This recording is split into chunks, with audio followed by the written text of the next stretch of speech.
30 hertz straight up.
Hello, thank you for tuning in to another wonderful episode of Lupus Has No Face podcast with your host, Savannah, and our special guest, Mr. Garrison. How are you doing today?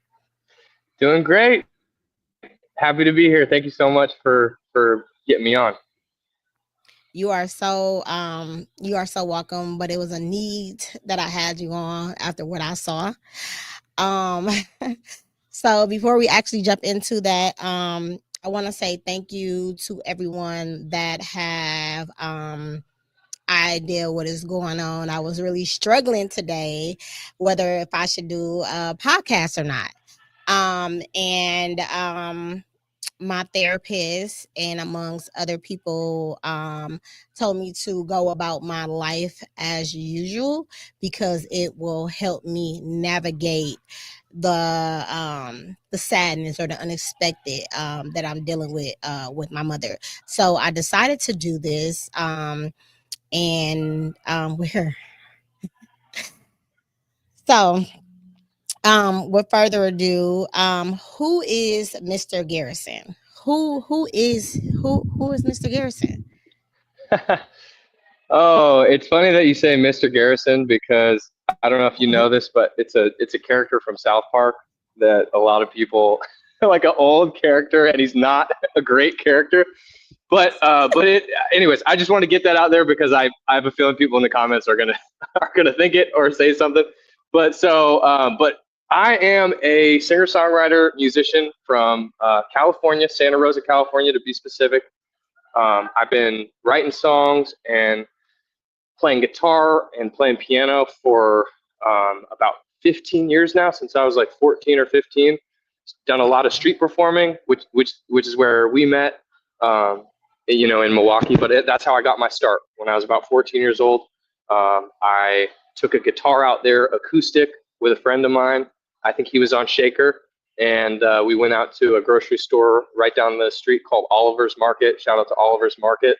And in Santa Rosa, California, just pulled up there for about an hour and a half, and we had a lot of really cool interactions with people. I saw quite a few people from my high school. They were walking by like with their parents, and they were super excited to see me, and they're just all like very just encouraging. And I think we made like $40 between the two of us, and for 14-year-old kids, back in like 2008, 2009, that was awesome. And that was kind of my start. Getting out there and having people hear me sing and play guitar, and give me words, say kind things about my singing and playing, even like when I was just starting, I think that was the first real spark that I got, that I've continued to run with for 15 more years now. That is amazing. Yeah. For those that do not know, we will be discussing Beyond the Note, Cavitating His Sound. His is you. Yeah, like when I seen you, I was far away. And I heard the sound. I'm like, the voice. And then I went to continue to do what I was doing. And I'm like, you were still there. And I'm like, I gotta go say something to him. Like your voice was so soothing. The tone was so soothing. I'm just like, you sound really, really good. So Man, I had to have you on the show because music actually heals and gets you through a lot. Especially yes, when it you're does. dealing with, yeah, for me, especially when you're dealing with a chronic illness or chronic pain and or grieving, it gets you through those things. And I had the opportunity to listen to some of your songs, and I'm just like, wow. And then when I listen, you text me and said you got signed. So I am so happy. I'm so happy for you. Tell me a little bit about that. How did that happen? Well, I think it might have been a miscommunication. I'm not, I'm not signed like by a record label. I got some great opportunities in Nashville, and I'm working with some people that are signed to Sony and things like that. But yeah, so I being signed basically, and honestly, this is a really good, I think, bit of information to tell the listeners. So like, what is being signed, and what is like getting a record deal? There are a couple different types of deals you can get. You can get something called a publishing deal, which I'm not even 100% clear on all the specifics of the deals, but publishing has to do with like writing. So from what I understand, a publishing house like BMI or ASCAP, these are kind of copyright, songwriting, businesses, and there's a whole bunch of different ways they can do it. They can front you some money and want a percentage of the songs that you write and put out. They can give you a deal where you have to put a certain amount of songs out per month. They like or per year or per whatever period. So there's a publishing deal. There are actual record deals where they can give you an advance. They call it you get an advance for like it can be anywhere from $5,000 to $50,000 to $500,000, and then they are basically almost always they're wanting a large portion of your music masters. The masters are kind of, I believe, the top of the I guess ladder, like the bulk of your the rights to your recordings. But they can also want percentages of your live shows, your Instagram stuff. And then this one's really, really important for the listeners. It's called a 360 deal. And 360, like the name suggests, full circle, basically the whole thing. You want to stay away from 360 deals. They were giving them out a lot in the kind of mid 2000s, 2010s, 2000s, and probably before that too. And basically, you kind of sign away everything when you sign a 360 deal. So if you see those 3 digits in the fine print of the contract, have a lawyer look at it, and more than likely you might want to run the opposite direction. That is some good piece of information because what I want to know is, I'm sure a lot of people don't know, or a lot of people do know, but for me, having my own podcast, I get flagged. I get flagged. So a percentage, and they take a majority of the funds that I'm making because of a sound that I don't have rights to. Right. So you know anything about that? Like for the people that's having like podcasting and things like that, what do you suggest for the beats, I should say? Yes. Yeah. So I believe there's a category of uh, tracks called royalty free music, royalty free songs. And there may be another term for that, but basically it means like public use. Like nobody's going to be chasing after you for a check, if you use it, or you're not going to find yourself like in a lawsuit or in trouble. And there are quite a few like royalty free songs out there. Like even on Instagram, like when I'm when you can pick like the background music. If you type royalty free, I hope I'm getting those 2 words right. Basically means public access. I'm pretty sure it's royalty free. You type that in. There's a lot of music. I've never had a problem finding like cool songs that are guaranteed to that I'm guaranteed to have no problems using them as much as I want. I believe even for profit. That part I'm not 100% sure about, but I'm pretty sure like royalty free means royalty free. You can just use them for whatever. Oh, that is pretty dope. So, what if you blow up off of somebody's royalty free song? Can they later come back? Can you buy the rights to that because it's royalty free? Man, I mean, almost always. I'm, I I can basically tell you from like, you know, some experiences that I've had, like buying beats and like inquiring with producers about buying beats, lifetime licenses, and exclusive. They call them exclusive licenses. So that's basically it's only yours. The producer can't sell it to you and then sell it to 100 other people. So you have like the same track as all those people. And I'm, usually the case will be for the right number. Anything is for, Oh, for sale, and it doesn't have to be like an astronomical number. Just like, some people it's like, some people it's like $1,000 or $500 or whatever, and it's like, shoot, that's more than I've ever seen for this royalty-free track that I put up, so it's yours. $500 is better than nothing.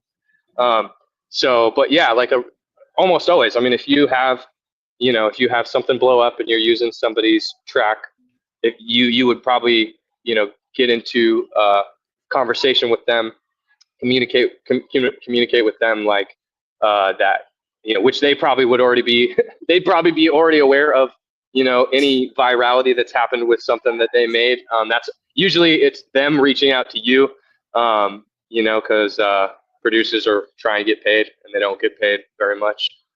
So yeah, but like you just work out some sort of contract and agreement with them.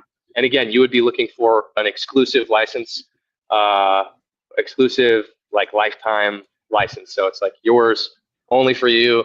And and you want to make sure that it's not like capped on amount of plays, amount of views, up to a certain amount of money made, because that's almost always in the contracts with producers. Is they'll sell you a license, even like if you're a rapper, like I rap also. So I've looked at a bunch of hip hop beats and I've bought licenses for beats, and they'll be like, yeah, we'll sell you this beat for $40 up, and you can make, it's good for up to 100,000 plays, and it's good for you making maybe $5,000 on it, and then it goes back to them. So yeah, that's a lot. it is. That is a lot. Yeah. Well, thank you for the information. I'm sure someone is going to watch this show and you going to give them some information that they did not know that would be useful to them. So I appreciate that. I hope so, sure. Yeah, so let's jump into it. If I'm not mistaken, the latest bloomer that's your favorite song, correct? One of your favorite songs? Well, latest bloomer, just latest bloomer is the EP title. My favorite song on there would be "I'm Yours," spelled yours is spelled URS, just to kind of take it away from Jason Mraz land. And so yeah, but the EP name is latest bloomer, and my favorite track would be "I'm Yours" on it. Okay. Can you tell us about the inspiration behind your EP Latest Bloomer, and how does this reflect your personal journey in music? Yeah, so latest bloomer is because I feel like I'm a late bloomer, and to go a couple steps further, like the latest bloomer. Like, man, I've put a lot of work in since I was like 14. I've been street performing on just about every corner back home, every bar you could play, every winery you could play. I've cold called them, sometimes multiple times, dropped off business cards, and I've really like paid my dues. And also, I was writing music. I think actually, the name, a lot of the name comes from me just like writing music and producing and recording for, man, it's like about 7 years, and never releasing anything on streaming services. I had I probably had like 40, 50 songs, maybe more written, like full songs, and then probably like 20 to 30 recorded, and most of them were full, but definitely like chorus, like verse, like enough to, put out there. And yeah, I just, it wasn't me not believing in the music. It wasn't me, I don't think, like, not like being scared to release it. It was more that I just didn't have an interest in. I didn't want to put it out. Like I didn't want to put it out until it was up to a certain standard. And I, personally, I don't see a problem with it. I don't regret it. But Exactly. yeah, that's where Latest Bloomer comes from. Now, I might be stretching a little bit. Is there any way that we can hear what that sounds like? What do you mean, like singing? Yeah. Yeah, if you want some a cappella, I'll do the chorus of "I'm Yours." Okay. You got some nerve saying those 3 words now. You better mean it. There's no use in believing unless you put me first, like I'm the best thing that you found. I've never told you before, but I still feel like I'm yours. A little snippet. Oh my God. Listen, whether you did it acapella or not, I felt those words. You have an amazing thank voice. you. I love your voice. Like I feel it all in here. Like you That's have so one good to of hear. those Thank you. soul voices. You know what I mean? Like you have one of those soul voices. I That's love great it. to hear. Don't ever stop because it's something amazing there. Thank you so much. Wow, that's really, really kind of you to say. I'm gonna take those words to heart. Yes, like, and I'm not just saying it. If I could have just closed my eyes and continued to listen to you sing, I would have just had you continue to sing. Like that sounds so good. I Right appreciate on. that. That's great. Oh, that's so cool. For sure. Defining your sound, right? You describe your sound as captivating and unique. How would you define the essence of your music, and what elements do you think set you apart from other artists? These are awesome questions. So I think that everybody has their own unique story to tell, right? Like humans are like snowflakes because snowflakes are, there's no one snowflake that's like the other one. Like they all have a different pattern. And human beings, like, I don't know if you knew this, but scientifically, there's no, I believe, set of fingerprints or thumbprint that is identical. There's like billions of billions with a B. Like, no, I don't know what we're at now. 9 billion, 10 billion. Trillion. And there's you're right, like we're up there, and there has been no repeated fingerprints. Like that is so. I think that's so cool. And human beings, that's just one aspect of us that's totally unique. Then you throw our personalities, like how we look. Like you might meet somebody that is the doppelganger of another person. Like, oh, that person looks like this person, but they're not exactly like them. Everybody is original, and music is like that also. So my own story is definitely just like anybody else's story if they just kind of tell it, like chapter for chapter. And in music, you're like putting it to poetry. You're putting your story to rhyme and melody, with maybe some like little poetic liberties here and there to make it rhyme better or to make it more interesting.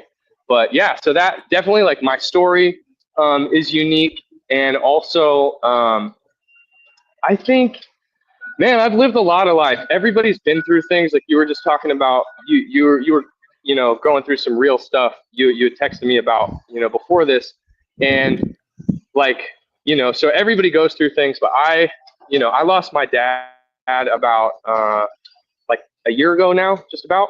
My father and I were like, thank you for saying that. He had a long life. He was an amazing dude, and he actually had cancer. He had terminal cancer. He had multiple types. I think he started the first type of cancer he got was when I was 14 years old, about 14 or 15, and he was fighting that, and he ended up beating that. And then around 22 years old, 22, 23, he got this type of cancer called mantle cell lymphoma. It's a cancer of the blood. And they actually gave him a clock on his life. They said that he had 3 years to live. And he ended up beating that. So, I say all that to say that, I've seen a lot of life. And, even like, when I was growing up and stuff, like parents got divorced when I was 6. And it was real messy. My mom moved like multiple states away to Idaho. And she's an amazing person, but it was just a very, it was, I've seen some things, and I'd gone through pain at an early age and seen the pain of like my parents. And, my dad had like a crazy life too. He grew up in the projects, actually in Milwaukee. He had a single mom, and they just, he had been around the block. He had a lot of experience. He's a very rough around the edges dude. And so that comes out in the music also. And I struggled with, smoking a bunch of marijuana when I was younger, when I was 13, 14 in California. That was, that was like an everyday thing for me. I was drinking too. I've struggled with, having substances, affect my life super negatively and take me places I never thought I'd go. And that comes out in the music too. That's real pain. And I feel like a lot of people out there could relate to that because, that's it's a common thing, so. Thank you for sharing that, because music, that's really kind of like what separates you from different artists is what you went through. You just different, and you poured all that and you mixed it in a bowl and you cavitated your sound basically. Yeah. I definitely felt what you were saying about your dad. If you haven't did your research already, which I know that you have, I have lupus, as to why this podcast exists. And I just really bring awareness to the world with just having different conversations with different type of people that's ultimately bringing the invisible illnesses back to all issues. Like, we're not just in a bubble. We can live life. We not our diagnosis. We not our problems. You wasn't your substance abuse. You went through it. You got through it, and you just are this amazing person. And I'm sure that it's something else that will come, that would be obstacles, but because you dealt with a lot of things in your life, you'll be more smooth with dealing with it. You know what I'm saying? You'll have more of a better stable mindset to deal with it as than before. Yep. So yeah, 100%. I appreciate that. So your journey in music has been anything but traditional, for sure. Could you share some moments that shaped your path and what motivated you to stay true to your authentic vision despite the obstacles? Yeah, so music it's kind of called to me since I was young. Like my dad, I don't know if I mentioned this, but my dad was a violinist and singer. He was a professional for many years in like the 70s and 80s. He was in bands, and he was a professional until the day he passed away. He was doing like weddings. We actually played music together, so there was always like a guitar in the house, piano in the house. My uncle, who's actually no longer with us. Also, he and my dad, they were brothers. They were the only siblings for both of each other, and they passed away within, I think, 4 months of each other, just about. So but I say that to say my uncle was an incredible singer-songwriter named Jeffrey Crone. Shout out to Jeff Crone, man. He was just like the funniest dude, and he would show me like awesome bands like Phil and musicians like Phil Collins, and he showed me Stevie Ray Vaughan, this awesome guitar player, and just like tons of killer bits of culture that that's played a huge role in me continuing on and never giving up. But yeah, on the point of music calling to me, like it's hard to explain, but when you find something that you love, and it goes like beyond love, like you just you it's your element, you know. When I was like 13, 14, it actually started to really kind of feel like my element. There's nothing like it. All of a sudden, for 3, 4 minutes while I was playing a song or listening to a song, all the problems in the world went away. All the trauma from the past disappeared, and I was just able to be completely present, completely at peace. And music was the only thing that did that for me. You know what I mean? Like I said, I tried cigarettes, I tried pot, tried alcohol, relationships, yeah, unhealthy relationships, and all that. And music was the real deal. It was the only thing that really did it, and and made me a better person. And made me think about things clearly, and also people along the way, like literally, as I was telling you that story, when I was busking at 14 years old, 13, people would stop and they'd say, encouraging things, and that those kind of things like have also added to me continuing on and keep and helping keep me going. It's not all. People say weird stuff too. People say negative things too, as you know. Like there's a, They there's a definitely whole, do. yeah. There's especially like playing on the street. It's open season, so people they're drunk and they're walking by like, hey. This one guy, actually, on that note, little funny side story. I think I was like 15 or 16, and this guy came up to me and said, "Hey," he was an older guy, and he got real close to me. He's like, "Hey, I'll give you $10 if you stop playing." He said, "I'll give you 10. I'll throw a 10 to stop playing." And I went, "You can give me $10. Shout out to me. This is actually what I said. I said, "You can give me $10, but I'm gonna keep playing." And other people around me, like after he left, I think they tipped me more. It actually worked in my favor, but so not to get off track, but the people No. along the way, whether it's something they say or something they do, tipping me or writing me a note. I've had people write me really, really kind notes that I kept in my case for a long time, or draw pictures of me, hand me their art. So all those things have helped me keep going and not give up. How did you feel when he was so nasty? It hurts just like anything, it's like a gut, I think in the brain, words it's kind of like you get physically hit, it's a physical pain that you feel from words, sometimes even worse than actually physically getting hit. So I felt bad immediately, like it cut, but then I I had to reach into my self-belief.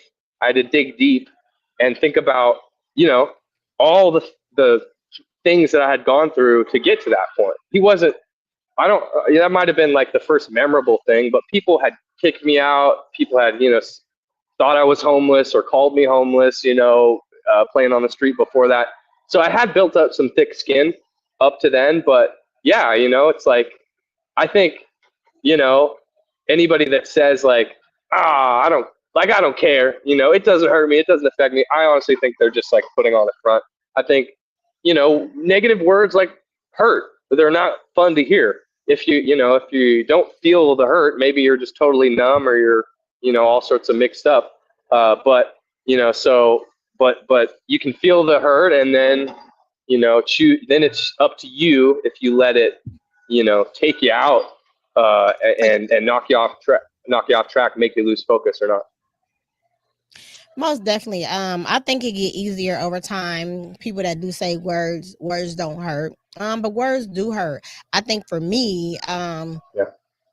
I know myself so well to where if anybody is being nasty or have been, or whatever the case may be, it's kind of like how you treat someone else is a reflection of you. Come on, So that's super true. Yeah, so people that's being nasty, you just got to find a different way to look at it. So because I have that understanding, like if you want to be nasty, that's how you think of yourself. So I don't even, project, respond, or anything of that, because that person needs more help than what they're trying to, give off to make That's fun of or gossip. that's that's really good. That's so true. I love this quote where it's like, you'll never hear something negative or nasty from somebody doing better than you. Never. You'll never hear it. Everybody that says something negative or nasty is doing worse, and everybody likes to throw stones. When you're doing well, or when they see success, or they see somebody doing something that they wish they did. So yeah, I love that quote. No, that is definitely true. And that brings me to like for grieving. So it says emotional expressions and relief. Music can cultivate feelings you might struggle to express. Sad songs or lyrics that resonate with your loss can help you cry or feel deeply, which is a part of healthy grieving. So I say that because you talked about your father, and I'm going through it with my mother. People A lot of people resonate grief with anger and negativity, but it's a healthy way to grieve. You know what I mean? And it takes a strong person to be able to acknowledge that and to grieve properly. Hmm. So for me, today, some people will probably say, which I won't hear, that, oh, she's doing a podcast, but she's supposed to be hurting or grieving. And it's like, this is therapy for me. You know what I mean? Like, you Hmm. should never have to explain yourself to someone that's not understanding or that's not in your shoes at that very moment. 100% So, true. Yeah. yeah, so the only thing matters is me, because I understand what I'm going through. And then the people that are around you is going to respect it and support it. And those that are not, you just leave them where they're at. Hmm. That's good. Yeah, and yeah, I think everybody's different. Everybody processes grief differently. Some people, being by themselves has, positive effects. Some people being by themselves or doing nothing is the opposite of what they need to do, and that's 100% up to the person going through it. So yeah, I'm with you on that. For sure. So resilience, thoughts, and setbacks, right? Mhm. Can you elaborate on some of the setbacks you faced during your journey, and what valuable lessons did you learn from those experiences? Yeah, man, there have been so many setbacks. I think, let's see, let's kind of rewind to one of the biggest ones. Um, well, I think, as a musician, as a creative, uh, you run into points where music or your art is not paying all your bills, and that's a big setback. You go out there, and people are looking at you, like your family is looking at you, like, are you gonna get a job? Like, what are you doing? Wake up, dreamer. And that has happened many, many, many, many times for me. I think, you know, it's hard to remember. I've quit jobs, and with the goal of pursuing music full times, probably like 4 or 5 different times, and had to come back to work. And it's not a good, not a good feeling. Sometimes I made it 6 months. Another time, I think I made it a year and a half. But yeah, since I was like 18 or 19, I would have um, the vision for my music career, and people would, be starting to book me for gigs and pay me pretty well. And some people would tell me, like, hey, like, you should pursue this full time, and I'd do it. And all of a sudden, the gigs would dry up, or I would, I'd have to move into like a. I remember this, a couple times. My rent was increased. I had to pay more. My bills were higher, and just couldn't keep up with the art. And so that was, those are some setbacks for sure. Um, and man, I think also, to be honest with you, like, yeah, there's a point where you it the belief in yourself, can waver and flicker, and it can decrease. I think I'm not afraid to say that that's happened to me multiple times in my life. Because it's hard. This world is difficult, and people are, pretty cold a lot of times. Especially when it comes to the arts. People want to take advantage of you also as an artist. I've had many people try to, not try to, do overwork me and underpay me, underrate me, and and underestimate me. And that's like that's something that's happened the whole journey. Is people that are booking me or whatever, they're like, yeah, I don't, they wouldn't want to pay me fairly at all, or they wouldn't listen to me when I was offering to play for free, 100%. Like most times when I would pitch people, back home and here, I walk in, I'm like, hey, I have my own setup. I have examples of my music. If you want to hear it, I will. It'll literally cost you $0.00. I'll play for tips. That'd be cool. But even if you don't want me to play for tips, I'm looking for somewhere to play. And like, no exaggeration, 80%, 90% of places would be like, maybe email us, or no, we're not interested in that. I'm like, I'm doing all the work. I'm taking all the risk, and probably being pretty stupid by, undervaluing myself just for the sake of like opportunity or somewhere, secure, indoors that I could play. But it's all that stuff. That's all been pretty brutal. Oh my God. I literally sympathize with you. What I will say is never give up, because you just sat on Mm. this platform and said you wrote so many songs and who you played with and what you done and what you did. And I've heard you. Like, your voice is amazing. I know those times can feel defeated and you can feel like, what am I doing this for? But if you truly believe in yourself, I just feel like sometimes maybe going back to the drawing board and seeing what you could have done different, or the contracts that you do have contracts before you start playing, and knowing your worth. And it takes you to honestly know your worth. Me being in business myself, I've got played before, and I didn't know. I would say the second year being in business, I was able to pick and choose what I wanted to do. I was able to say no, no matter if it sounded good, if I thought it was going to land me in a good position, at that very moment. I'm more so looking for loyalty, respect, value in me, partnership, collaboration, the energy of somebody. And if that's not fitting into my morals and values, I won't do it. And you will be surprised when you turn down no's and start going with your heart and what you truly believe in, what doors will really open, because the Mm. no's is what actually really make you. But it only takes one or two yeses to really actually make it. That's so real and so good. You hear that from so many successful people in, take your pick of the industry, music, movies, entertainment, business. Like the no's are what make you. The no's are what, prepare you and make you, stoke that fire in you. If it wasn't, if it was all yeses all the time, it's like, another favorite quote of mine: smooth seas never made a skillful sailor, right? For Smooth, sure. smooth, smooth seas, smooth sailing never made a skillful sailor or captain. And it's the same with us. Like if it was all yeses and it was all green lights, like that awesome book by Matthew McConaughey.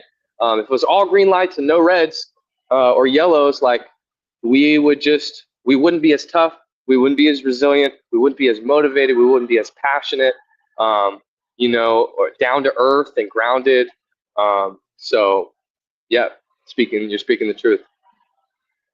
No, and never forget that. Never forget how far you came. Never forget the accomplishments, whether they were small or big. And when people got this line, don't ever forget where you came from. Where you came from doesn't define who you are at this moment and where you're going. Mm. I just feel like that's something to kind of like hang over your head, because some people don't like for people to grow, and you are put on this earth to grow.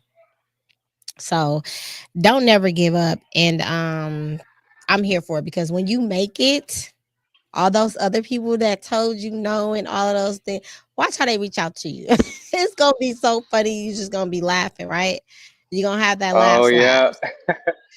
that's so true. I've had little examples of that, and I wanted to put on my shades to feel cool. I got some pretty cool sunglasses, and I wanted to do that.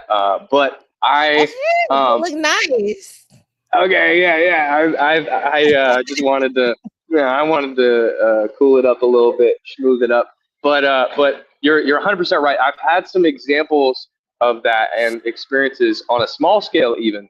So I can actually kind of imagine and put together what it is like, or what it must be like on the big scales. Like I've had a song go to radio. There was a song I wrote with a guy, Brandon Mosier. Shout out to Brandon Mosier, Moser. He's a great singer-songwriter from California, and we were in a band called Almost Angels, and we wrote a song about the fires, the California fires that were going on. And anyways, it caught on, I don't know, like 20 radio stations, and it was playing in like Washington and different states. Um, and people, we did like an interview on ABC, I think. This was probably when I was like 24, 25, 24. And I had even on like, getting on local radio and getting on a couple, news stations, people were reaching out to me, and, that never cared before, or were never like particularly nice to me. And they were like all of a sudden nice to me.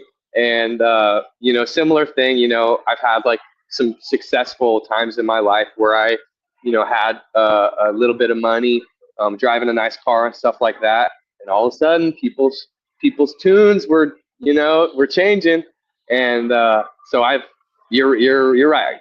If it's happening on a small scale like that, it's that times like, it's that multiplied on a larger scale. Yeah, for sure. And that's why you got to know who you are, and you got to always be true to yourself. And you can get all the nice things, but make sure you keep the people that has always been authentic, because Mm. that's a different type of hurt. Before we go to the next question, I like my guests to read the comments. Tone, can you put some of the comments on the screen so he can read them? Hey, Jesse, hi. Thank you for tuning in. So you can Oh, read that's this so one from cool. Jesse. Yeah. You want to read that Oh, one? You want to read yeah, it out loud? Jesse, what's up, bro? Thank you for tuning in. You want me to read it? Yeah, Yes. or Tone? You. Okay. I hate Jesse. Okay, okay. Jesse Jones said, I hate when people say negative things without reason, and it's true, and it happens a lot. Me too, Jesse.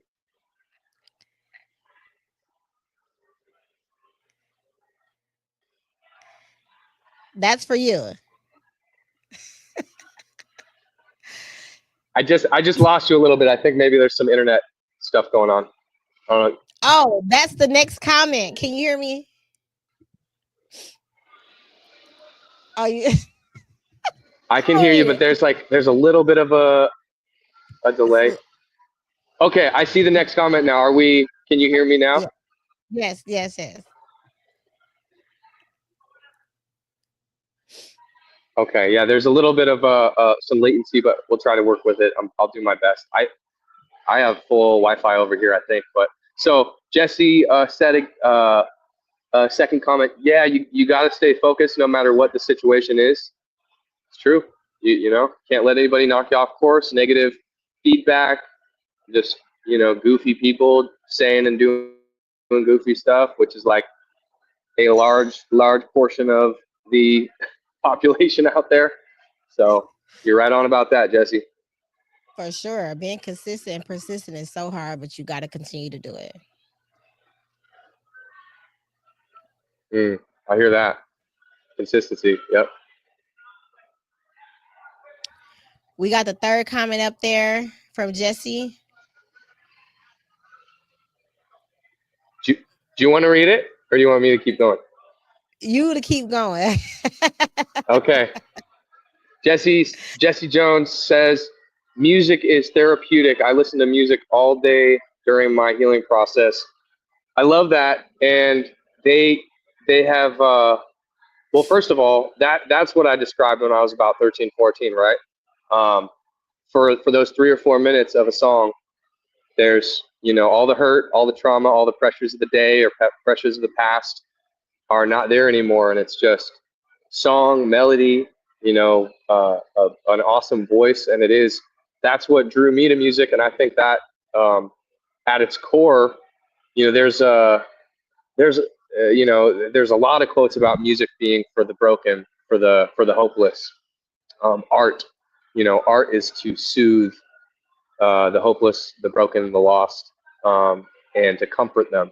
And that's literally what happened to me. That is what set me on this journey, because it was like, whoa, if this can happen to me, maybe I can be a vehicle for this to happen to other people. Maybe Oh, I can yeah. be, maybe I can be opening that door, playing some sort of part in the healing and the therapy of and the comfort of someone else, just like it did for me. And sure enough, that's like the coolest thing in the world. Like you were saying, when I was singing, like it was soothing and it was calming. I love to hear that, because that is that's one of the main reasons why I do it. That's what music does for me, and if it's able to do that for other people through me, whew, that's that is a major win in my book. Yeah, for sure. Music for me, music would change my whole tune, change my attitude. Music will get me through. Um, as far as memory and meaning, right? Memory and meaning. Certain Mm, songs ties to the person or time you lost can invoke memories while helping you process your relationship and keep their memory alive. Um, I've experienced that. Um, Creating rituals, right?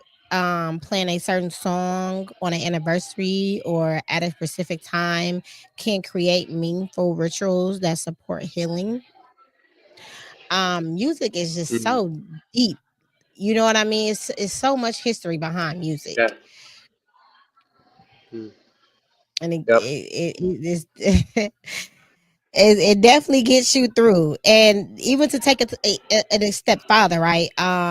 For chronic pain, because like being a warrior and having lupus and having fibromyalgia, there's chronic pain that comes with that. So as far as distracted and focus shift, right? Music can redirect your attention away from the pain while acting as a form of distraction, which can decrease the intensity of a pain. That definitely works. A lot of people don't understand or know about that. Physical relaxation, slow, smoothing music can lower heart rate, blood pressure, muscle tension, all of which can ease the physical symptoms of pain. So, music is so broad; it can be Mm. used on so many different spectrums. It's not even funny. That's so true. I want to throw one of my favorite kind of like science factoids out there. Also, they've done studies on elderly people suffering with dementia or early onset dementia, right? Losing their memories. And when they play music, their brain, certain parts of their brain just light up like a Christmas tree. And it's noted many times. I think it was like this for my grandma also. She was older and she had dementia as she was about 92 or 93. When I would play guitar for her to kind of like help calm her down, or she was a singer also, she would be present. She would all of a sudden light up, and she would just be there. It would be like talking to my grandma, Dory Crone. I physically, firsthand, I saw music uh, be able to just cut through dementia. And they've done scientific studies, and it's like it Sure. physically, like when they're looking at the brain, it brings them back, and it activates parts of the brain, like nothing else can. Because it really actually do something to the soul. Um, for Yep, that's right. future projects, what's next for you after Latest Bloomer? Or are there particular themes or sounds you're excited to explore into your future work? Yes, and I just wanted to say also, I took the sunglasses off because I couldn't see much, and I don't know. I think it's I got my cool little 20 minutes or whatever You that look was, and that was good. that. You look good Being, with them and without them. So we got both sides. We I got the know, but plastic they're side. dark. I just wanted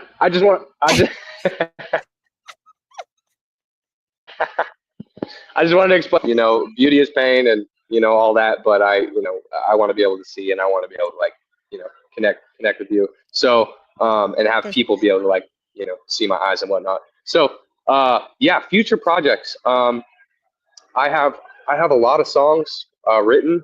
I'm writing all the time, So I think since I've been in Nashville, I've written like 2 or 3 songs, um, co-written on some people's tracks, and so. But I think the next goal is putting out probably another EP. Doing like an EP is an EP or an LP is it's like a small album for anybody out there that doesn't know. I think LP stands for like limited production.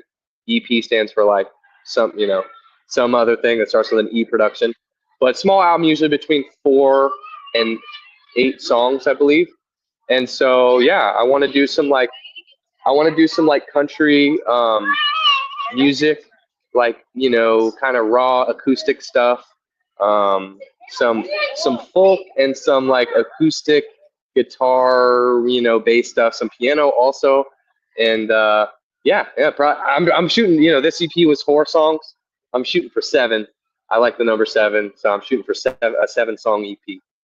Yeah. Well, you definitely could do 7 songs. It's definitely in you. You definitely have it. I'm here for it. You gotta promise me one thing though. When you drop that EP LP, you gotta release it on here. I gotta be the first platform to give it out to the world for the exclusive. Yeah, 100. You got it. I will send it to you. Uh, yeah, I appreciate it because this is honestly, I did some radio stuff back home when I was like, 23 or 24, but it's been a really long time since I, had somebody recognize, you know, um, my music, the quality of it, all the work that I put into singing, and you got it. You'll be Listen, you'll be the like I first one. yes, make sure you stay in touch with me. When I didn't even see you. I heard it. I'm like, what is that? Like it just drew Mm, me. And I mm. had to. It was a pulling tug. Like I'm going over here. He's just gonna have to shoot me down, but I'm going over here. Wow, that's Yes, amazing. That's incredible. That means to me, that means I'm tapping into something real. I'm tapping into the real deal. Because I do feel like when we're playing music, like some people call it like channeling, some people call it, tapping into something, or something else is coming through us and speaking. And I honestly, it kind of feels like that. It kind of feels like, when I'm really in the zone, and I'm really just, feeling it. For me, it comes from somewhere else, and it comes from a higher, a place. So I'm glad to hear that. That means, like I said, that means I'm on the right track. yeah. And again, if I can just pounding to your head, do not stop, because all these artists that come out, all of these label designers, some people don't make it until they 40, 50 years old. You know what I'm saying? Never stop, Mm-hmm. because you're gonna keep working hard, and you're gonna be so consistent, and you're gonna craft your art to no point of no return. You're gonna wake up one day and it's just gonna be like you're gonna be living your dream. Mm. Thank you so much for saying that. That's you got. Yeah, I am never gonna give up, and I'm more, I'm more, determined to not do that. Now that you said those kind words. So No, not for real. And if you need some words of encouragement, you got my number.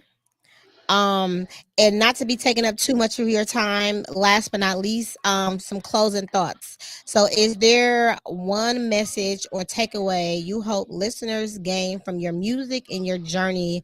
What would it be?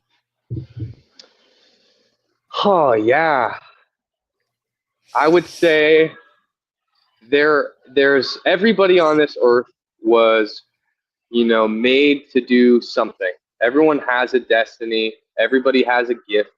Music is cool and celebrated and whatnot, but there are all sorts of different gifts. There are gifts of being mechanically savvy, being able to build things, engineering. There's gifts of like people who are good, literally good at math or good at sports. Whatever the thing is, um, you know, you I think life really starts to open up to you and starts to feel full and meaningful when you really take that journey of self discovery and also believe that you have a gift that's incredibly valuable. Even if it's not music or even if it's not um, you know this, that, and the other thing, engineering or um, you know maybe some like more celebrated industries in the world. Like try and figure out what your gift is and work on it.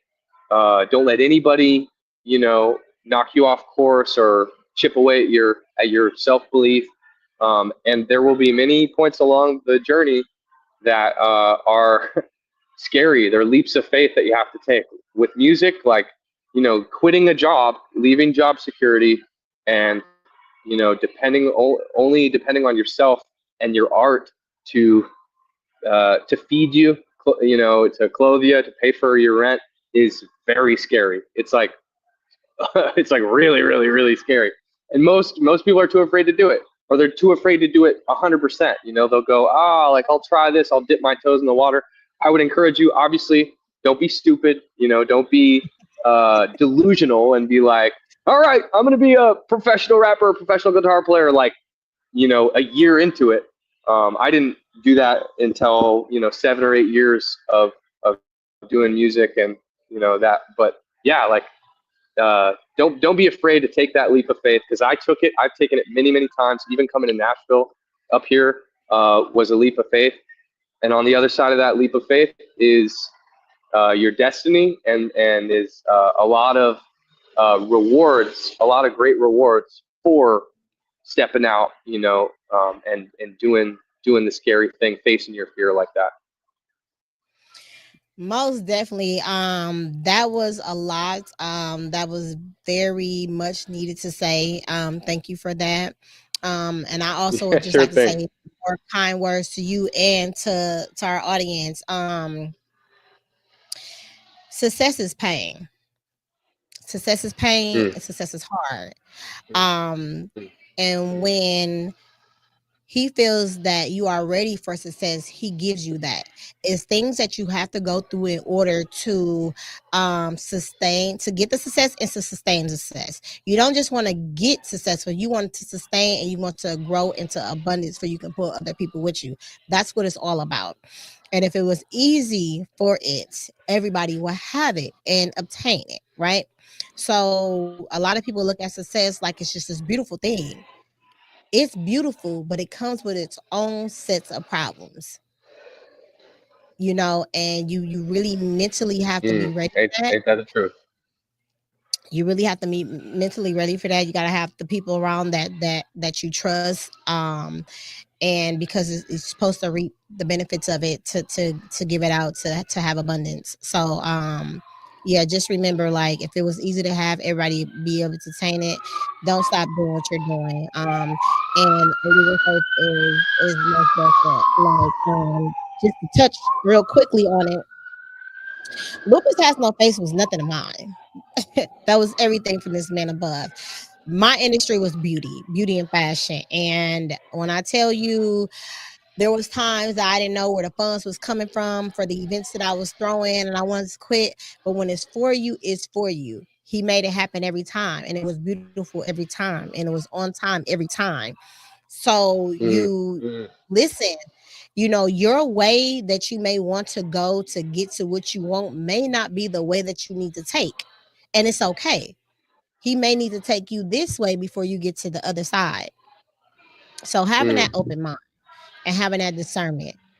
Um, so before I let you go, where can people find your music at, and where can people tap into you? What platforms are you on? You wanna we're gonna put them below. So you wanna say where they can find you at and where they can find your music?